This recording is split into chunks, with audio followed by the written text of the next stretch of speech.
Hi, good morning, everybody. Good morning. Happy hump day, right? Right. Listen, so today is Wednesday, right? Yes, today is Wednesday. And for today, we're going to cover where you should start as a beginner as it relates to the Forex space. So we got some heat for you. We do. And it may not be what you think. And it's going to be some of the, it's the boring stuff, right, Christina? Like, Yep. oh, it's not the, I'm going to make $500 today stuff. Right. Yeah. So let's see. It's funny because when you get started learning about Forex trading, and this is just my opinion, the first things that you want to learn, right, are the vocabulary that we use inside of Forex. And this is the same in anything that you go into. If you go into real estate, it has its own lingo, right? If you become a realtor, you have to learn the language of realty. If you go and you're a plumber, there's a language that is used inside of that industry. It's the same thing inside of Forex, and then also cryptocurrency as well. Because if you don't like really understand the lingo and the vocabulary, it's challenging, right? Because I know that for me, the very first time, so I got started on an education platform, which is something that we also highly recommend if you're a beginner. Right. Like, do not try to do this on your own at all. But when I remember, like, the first, like, maybe week to 10 days, someone said, go listen to this particular, we're all going to listen to this particular educator this week as a group. Okay, cool. So we get on, and I'm like, what in the hell is this guy talking about? It was like, what is going on here? Because his sessions were not for beginners. It definitely should not have been where I started on my first live. That was my first live. And I'm like, he was doing advanced stuff. He's like moving around the charts, marking them up. And I had no idea what he was talking about. And I was even thinking, like, yesterday or the day before, someone asked me on my, we got to shut that off because Dave's always telling me to get on his thing every morning when we start this. It happens.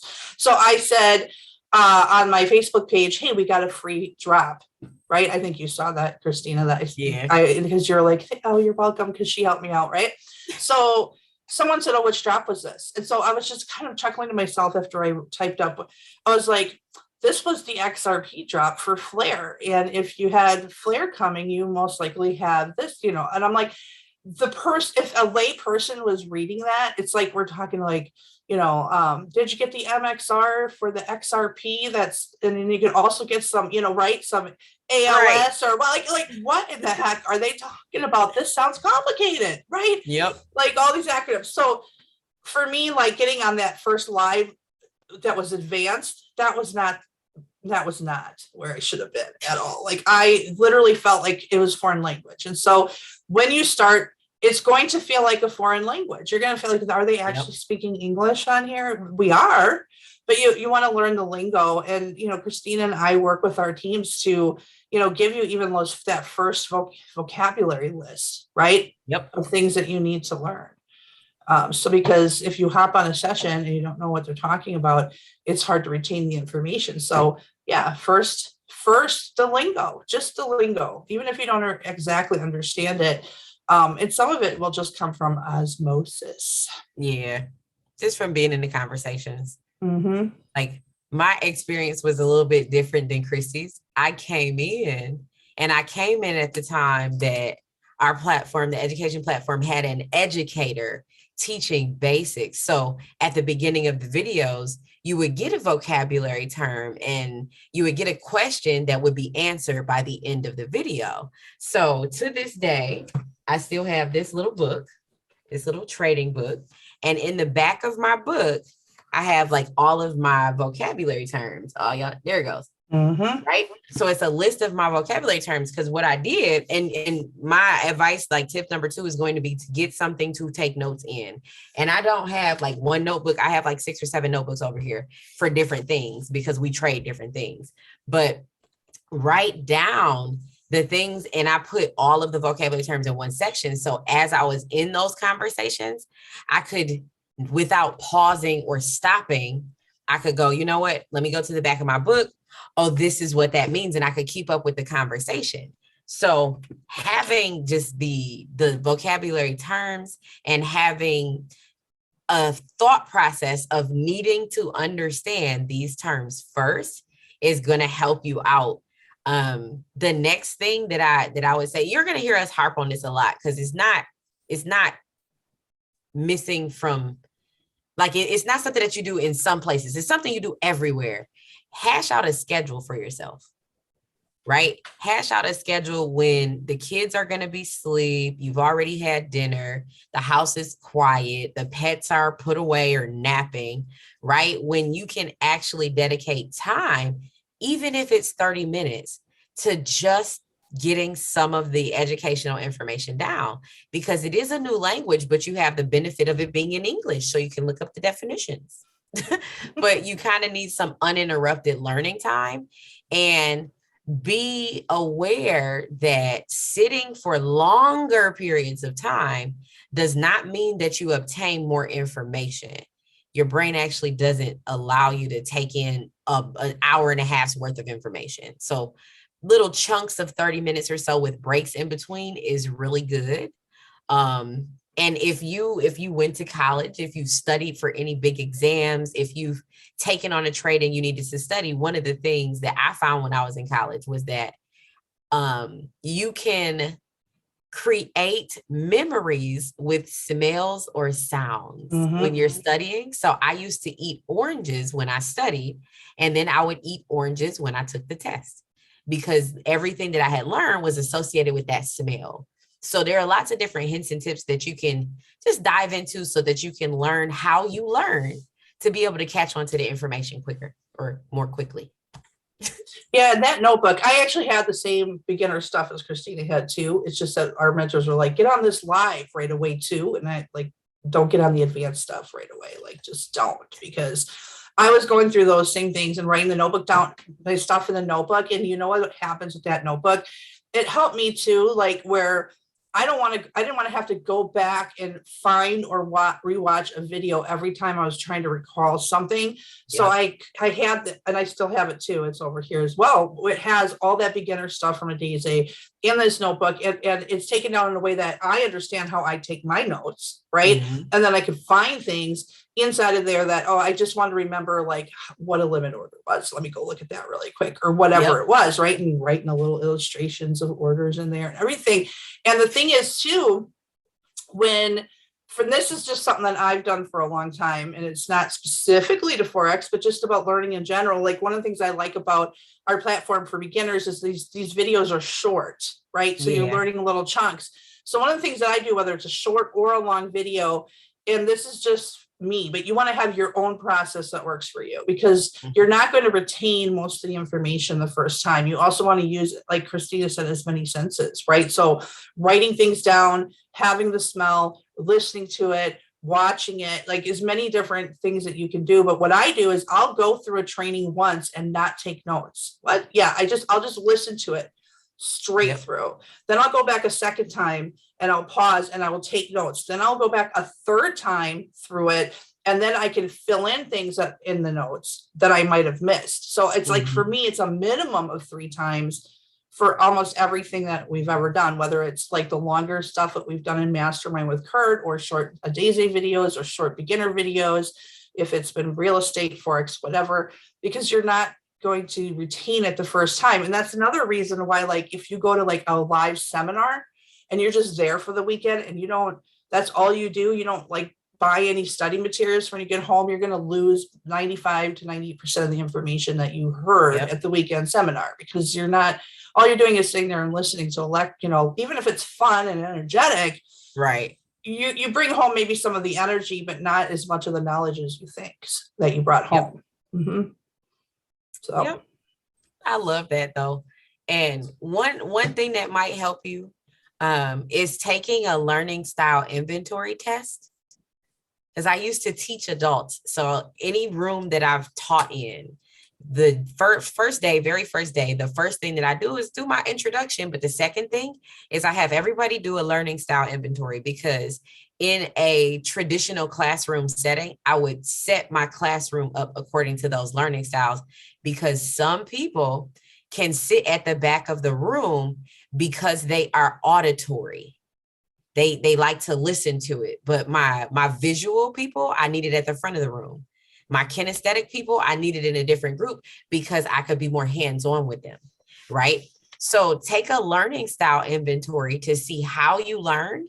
And then from there, find out what study tips might work for that learning style. And you can be a combination of learning styles, because I'm auditory kinesthetic, or kind of visual auditory kinesthetic, because I like to see it so I can do it hands-on, and you can tell me while I'm doing it hands-on, right? But that might help you as well.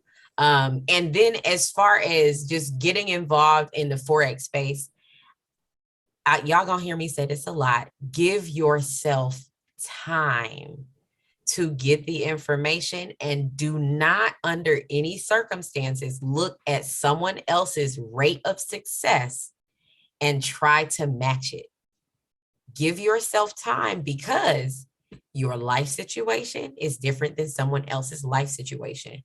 Your work and home situation is completely different than maybe the person who you're looking at, right? It's good to have like goals to set and things to look forward to, and like milestones that you want to meet, but don't base those milestones off of expectations that you've created from other people's experiences. It will change how your experience is for you. So be easy with yourself and nice with yourself, and don't put other people on pedestals and try to jump up there with them. Okay. Yeah, when you hear about other people having success, say in Forex, for example, and you say, well, how much money do you make?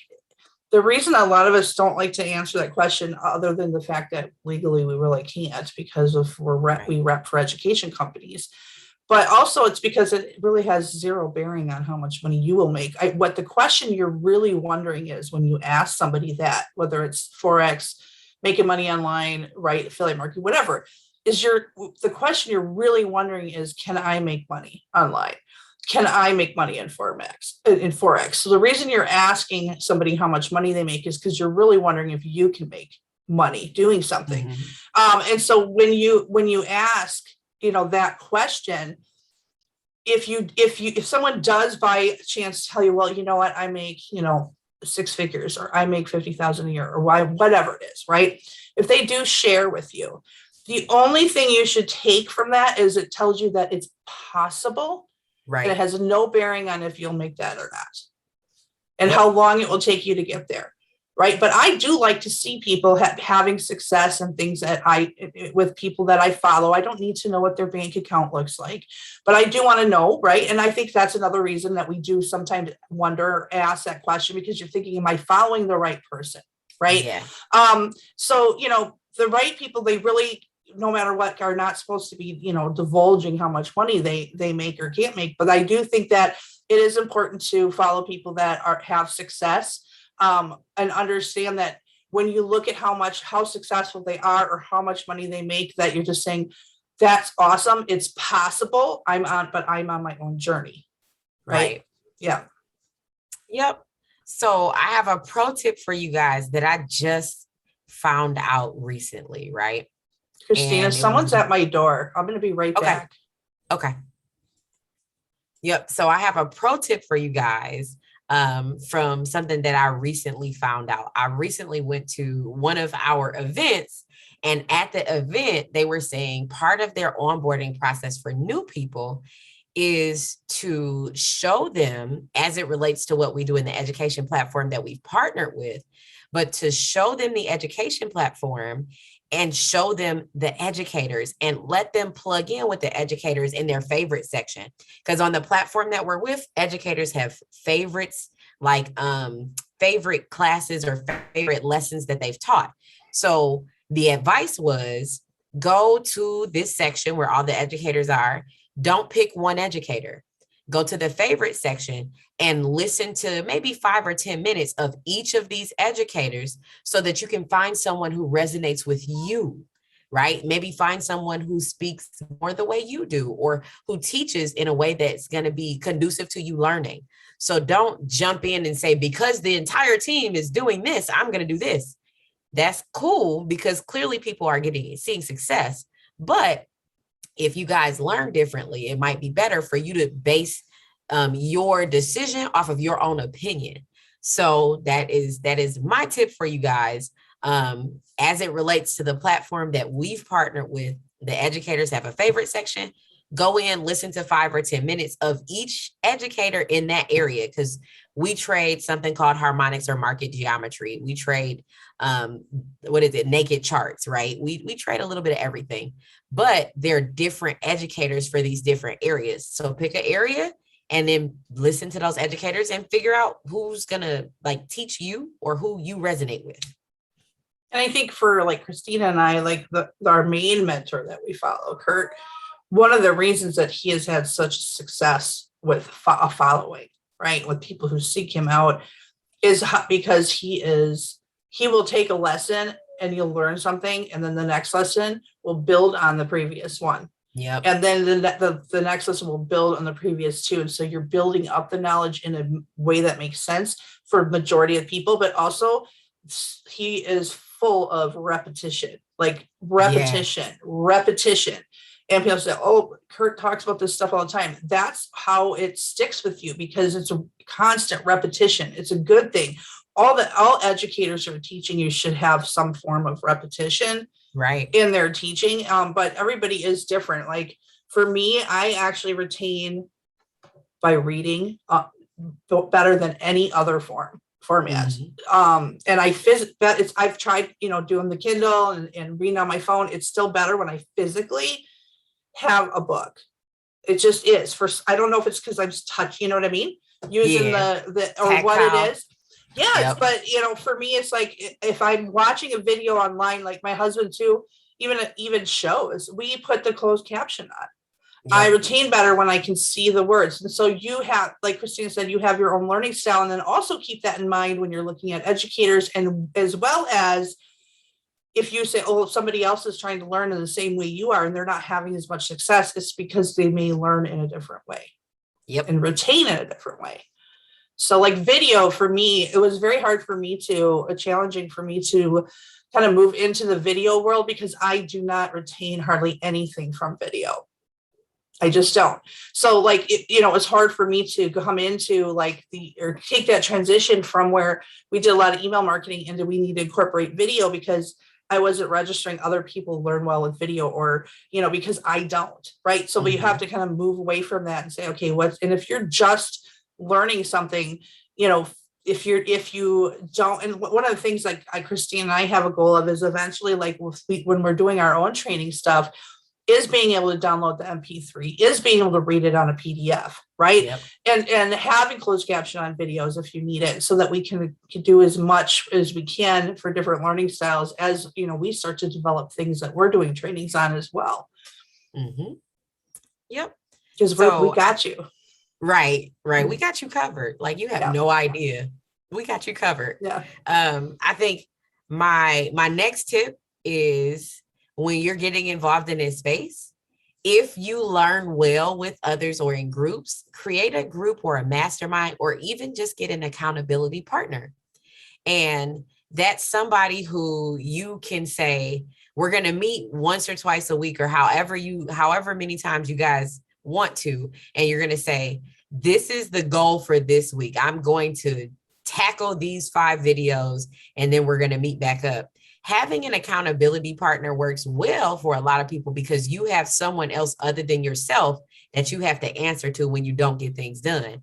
And most people don't want to disappoint others, right? So when you have that accountability partner and you're saying, we're meeting, we said that we were going to go through this lesson and compare notes, and even having those conversations with your accountability partner is good, because you start to ask each other questions that you maybe didn't think about, see perspectives that you maybe didn't see before on your own. So partnering with either an accountability partner or even a mastermind is definitely to your advantage. As it relates to this space, I personally have found more success being in our mastermind because it cuts the learning curve, right? If I like, especially when we were going through Harmonics, right?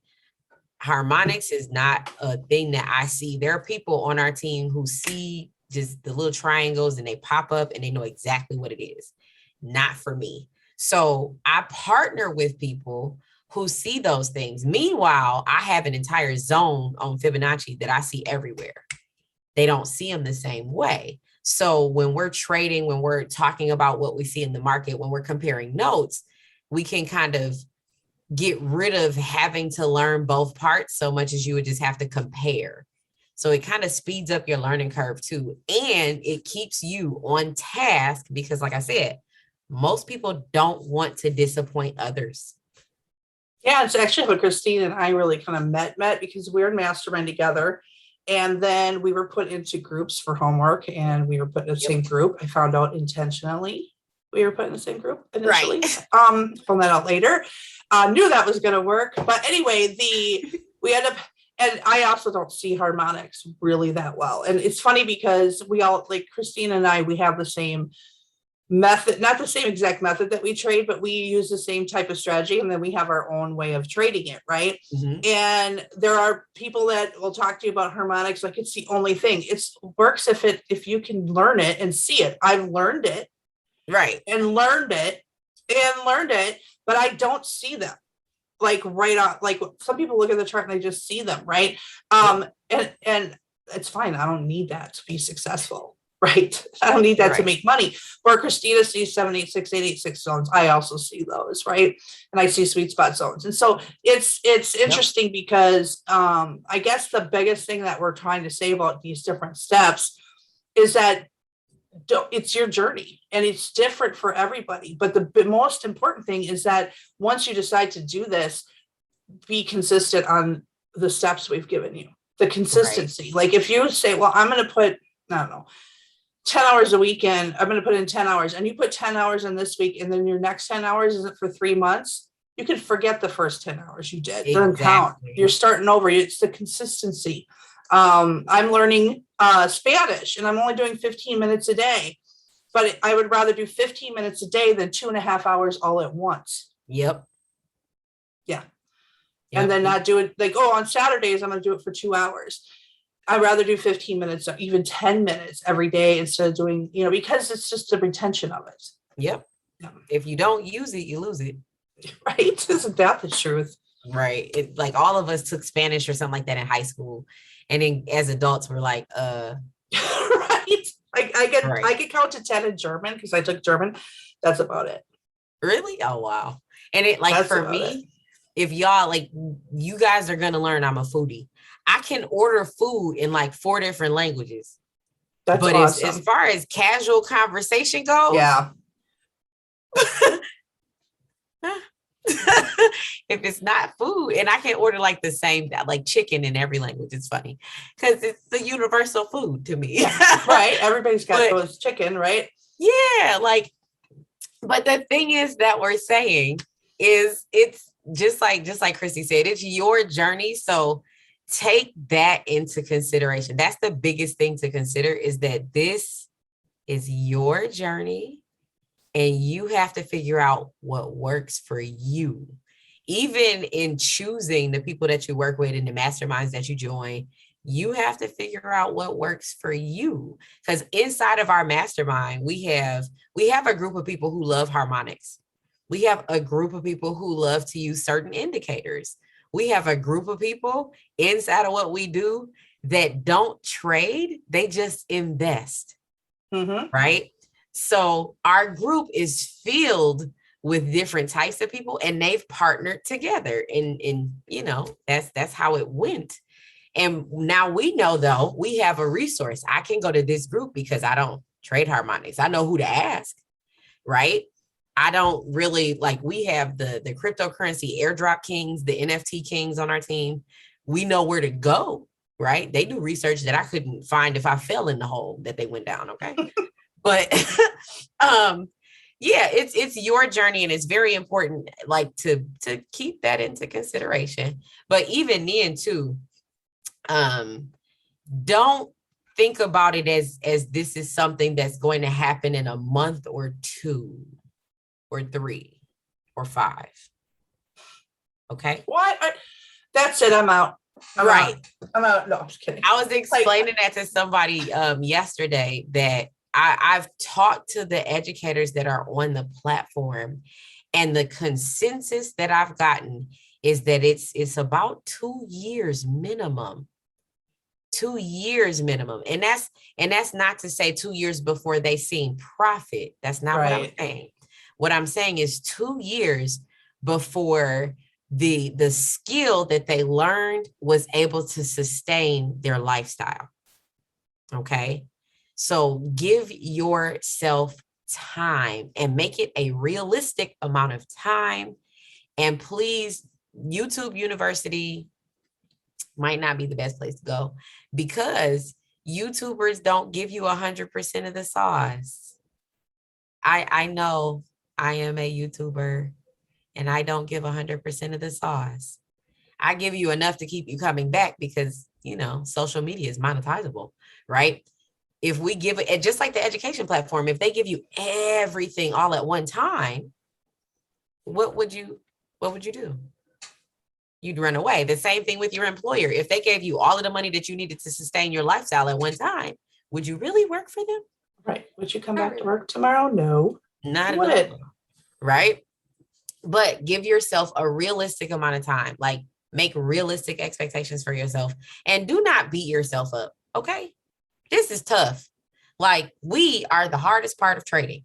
It's tough. And it's because it's our fault, because we have the tip. Okay. This is my tip and I'll move on. Favorite book for this journey. Not only Napoleon Hill for personal development, but favorite book for this specific journey is Trading in the Zone by Mark Douglas. That book punched me in the face, knocked me down a flight of stairs. And then as I got to the end of it, it built me back up. It picked me back up. It helped me to understand that the way that I was thinking was not wrong. It just wasn't conducive to what I was trying to do. So that's my tip, is please invest in different educational material to help you along the way in your journey. Not just. So this is it. You don't have to get it. It's out of print, right? Oh yeah. My gosh, let's see, right? Okay, so if you get this, or you get the PDF, or you listen to it, there's ways to get a free audio of it on YouTube. I would suggest, even if you're not a trader, yes, get this book. And anytime he talks about trading, just insert the word life. That's it. It's because this is not about like when to enter and when to exit. It's more of a book of the psychology, which is 90% of trading. Is getting that part down. That's why it takes you so long. It's not, you can learn a strategy in like a week, right? It's the mentality of it. So yeah, just replace the trading with the word life. And it's like, what? Whoa, wait a minute. Things that we do in trading spill over into all kinds of other areas after a while. And we see improvement in a lot of different areas, not just inside of trading. Like, the spillover for me is risk to reward. Like, my life has come a big risk to reward conversation. If I get invited someplace, it's a risk to reward. Yeah, hey, if y'all are my family and y'all are, hey, Day. Oh, I didn't lock it. Let me lock it. If y'all are my family and y'all are watching this, I absolutely love y'all. Absolutely love hanging out with you guys. But sometimes what I do is I risk to reward the conversation. Okay. And I risk to reward the conversation because, it's not always in my best interest to leave my house. And I absolutely love y'all. But some of the stuff that I'm invited to, depending upon what I currently have going on, I might not be able to show up, or I might not be able to show up on time. Okay. So my life is like a risk to reward conversation where at the end of the day, it's like, if I do this, how is it going to affect that? So like, we have a lot of spillover in life from our trading journey and our personal development journeys. Yeah, it's not something you really teach in school, because if you were thinking about weighing out risk reward when you date somebody, you might think you're doing it, but you're not. Like if you think, okay, I'm gonna risk getting married, here's the reward, and you like figured it out. Is it a 1 to 2, right? Right. Or whatever. Yeah, but we don't, our brains don't really learn how to do that growing up. We kind of just have this like fight or flight thing. Um, oh, what's going on? You didn't like the, No, I did now. some Yeah. people are in our room. It's day. Oh, Yeah, it's okay. It's okay. Yeah. She's our Pip sister too. She can come in. But yeah, so it just spills over, and even like money, not just money stuff, but money stuff too. You're like, well, if I buy this pair of sneakers for $80, yep.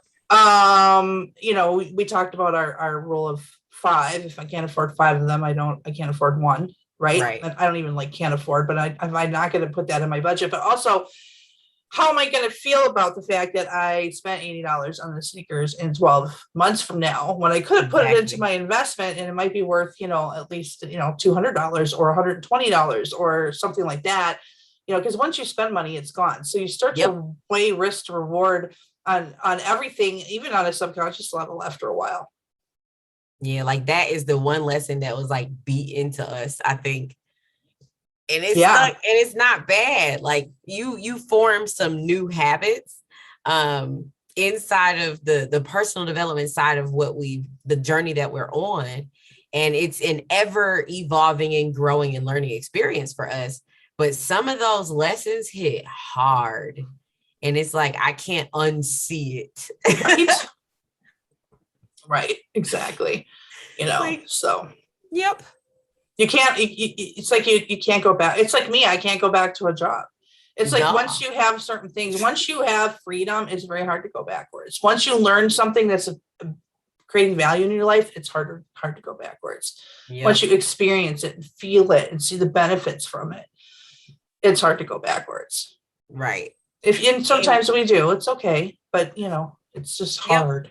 Yep. That's what I was about to say too. Like on this journey, don't jump in with 2 feet.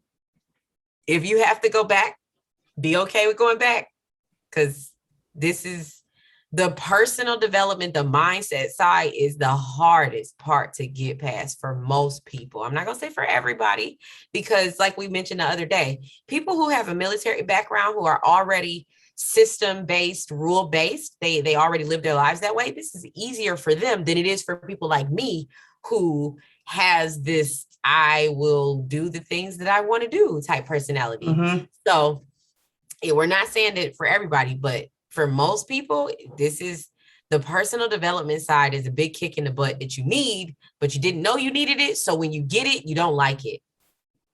You don't like it at all. I didn't like it. It made me very sad. I even cried. Yes. You probably more than once with the tears. Oh yeah. Like going through trading his own, even that book, because like we said, every time he says trade, just put life right there. That book made me do a lot of like self-evaluation on different things. And like, it got to the point where I wanted to make an even bigger conscious effort to make changes. Right. So just this journey in itself, this space in itself, you meet a lot of different types of people here. Like, and when I say different, I mean different from the masses, right? We as traders, the community of traders, we move differently than the masses do. And it's because of this journey. It's because of the personal development, the mentorship, because of the experiences that we've had as a result of being in the space. So be nice to yourself. I'm going to keep saying be nice to yourself, because it's real easy to talk negatively to yourself. And it's not you. It's not you, and it's not wrong. You just got some changes to make, some development to go through. Yeah. It's like a little tape recorder I know some of you are like young listening and you're like, what the heck is that? Okay. It's like a tape recorder in your brain and you are recording on it. And so when you talk negative to yourself, it actually is a loop and it's replaying and replaying. And so that one's a tough one too, just being conscious of how I just had this conversation with my kiddo yesterday because he was saying how stupid he was. So I had to have a conversation. Yeah, I was upset about something on a video game too. So we also have what's important and not important. with things that happen in your day, right? Yep. So getting killed in a video game is not something to get angry about. But anyway, I had that conversation with him because that like broke my heart hearing him say that out loud too, and then to himself, and you know, telling him how you have to be kind to yourself, and we don't call anyone stupid, especially ourselves. Right. You know, because there is that that audio cassette tape in your brain, and you record on it. It's definitely easier to be negative than it is to be positive. So, yep. But that's all the pro tips that I have for getting started. Yeah, that's all I have. Get a mentor, get a group of people to work with. Don't try to do it alone. You know, create yourself a small schedule, get that vocabulary down, do the short lessons, all those things. But the biggest thing is like just plug into the group of people who are on the same journey as you, and they're going to say, this is how we started. This is what you want to do. Step one, right? Yep. So in tomorrow's video, we're going to dive in a little bit more deeply in our conversation about mentorship and what some of that looks like, just because we want to help you on this journey. This is our Forex week, so we want to make sure that you're getting as much Forex information as you can, okay? Sounds good to me. We'll see you then. All right. I hope you guys are having an awesome and productive day. Don't forget to share the video, subscribe. Don't forget to join us at pipsforbrunch.com for the newsletter, because the sauce that we give out here, you know, there's always extra sauce there. Okay. See you guys later. Bye.